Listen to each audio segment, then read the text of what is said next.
2017 में पूछा हुआ है physical energy of dimension of length that can be formula cut off c g and e square upon 4 pi epsilon naught is dash.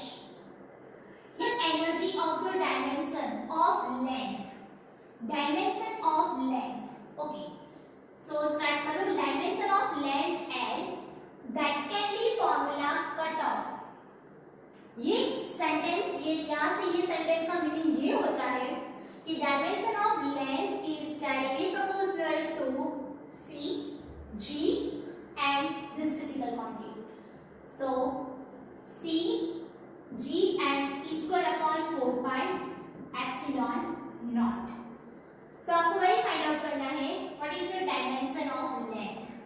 L is equals to proportionality constant c g e square upon 4 pi epsilon naught.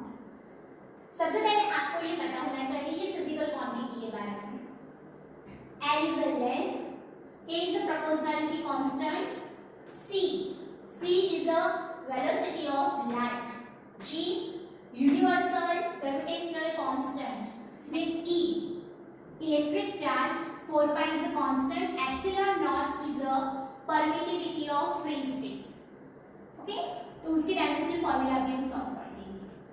Starting length की dimension formula है. Length is a fundamental physical quantity, so m0 l1 t0. Second c velocity of light, so velocity of light velocity की distance upon time, so l1 t minus 1.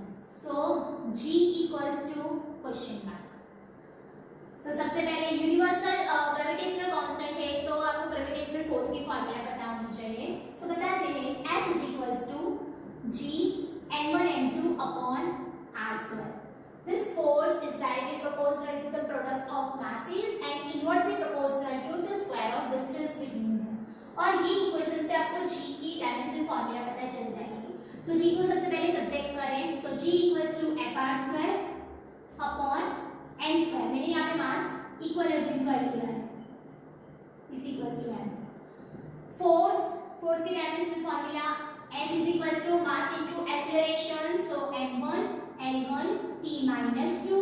distance r means radius, r means यहाँ पे distance है, distance radius सब major होते हैं length पे, so l2 divided by m, mass m2. so n minus 1, ये m ऊपर गया, minus 2 power 1 minus 2 that is minus 1, l2 plus 1 is 3 n minus 2. ये हो गई g की डायमेंशनल फार्मूला. g की भी डायमेंशनल फार्मूला हो गई. e स्मॉल e जो है वो इलेक्ट्रिक चार्ज है. इलेक्ट्रिक चार्ज, अब इलेक्ट्रिक चार्ज की फार्मूला होती है it, जो 10th स्टैंडर्ड में भी आती है. Electric current is a fundamental physical quantity, so a1 time also fundamental physical quantity, so t1. ये हो गई a1 t1 इलेक्ट्रिक चार्ज की डायमेंशन फार्मूला. 4 पाई कांस्टेंट डायमेंशनल लेस होता है. एप्सिलॉन नॉट की डायमेंशनल फार्मूला फाइंड आउट करने के लिए आपको कूलम्ब्स फोर्स की फार्मूला पता होनी चाहिए. F is equals to K Q1 Q2 upon R square, where K is a Coulomb's constant. So K equals to 1 upon 4 pi epsilon naught is equals to F equal to 1 upon 4 pi epsilon naught Q square upon R square. Charges equal count किए हैं. सो epsilon not की dimension formula बनानी है तो epsilon not को subject करें 1 upon 4 pi Q square upon 4 pi F R square. Q equals to IT, electric charge. Q is a electric charge, so IT upon 4 pi constant dimensionless physical quantity, force m1 l1 t minus 2 l2 और ये square है. So electric current is a fundamental physical quantity, so a2 t also fundamental, t2 m1 l1 plus 2 is l3 t minus 2. Combine कर दे, numerator में ले जाए -1 l -3 t -2 पर गया t4 8, ये हो गई एप्सिलॉन नॉट। ये जितने भी फिजिकल क्वांटिटीज है सबकी वैल्यूज यहाँ पे पुट कर दो। जो पावर है पावर को मल्टीप्लाई करें x 0 lx t -x n -y l 3y t -2y, ये स्टेप इजीली आप कर सकते हैं। अब a2 स्टार्टिंग में a2 कट, ये इसको सॉल्व कर देते हैं। ये न्यूमरेटर में ले जाओ, पावर में चेंज होगा l3 t4 and +2 that is -2। अब z को मल्टीप्लाई करो तो t1 into z equals to tz 3z and -2z।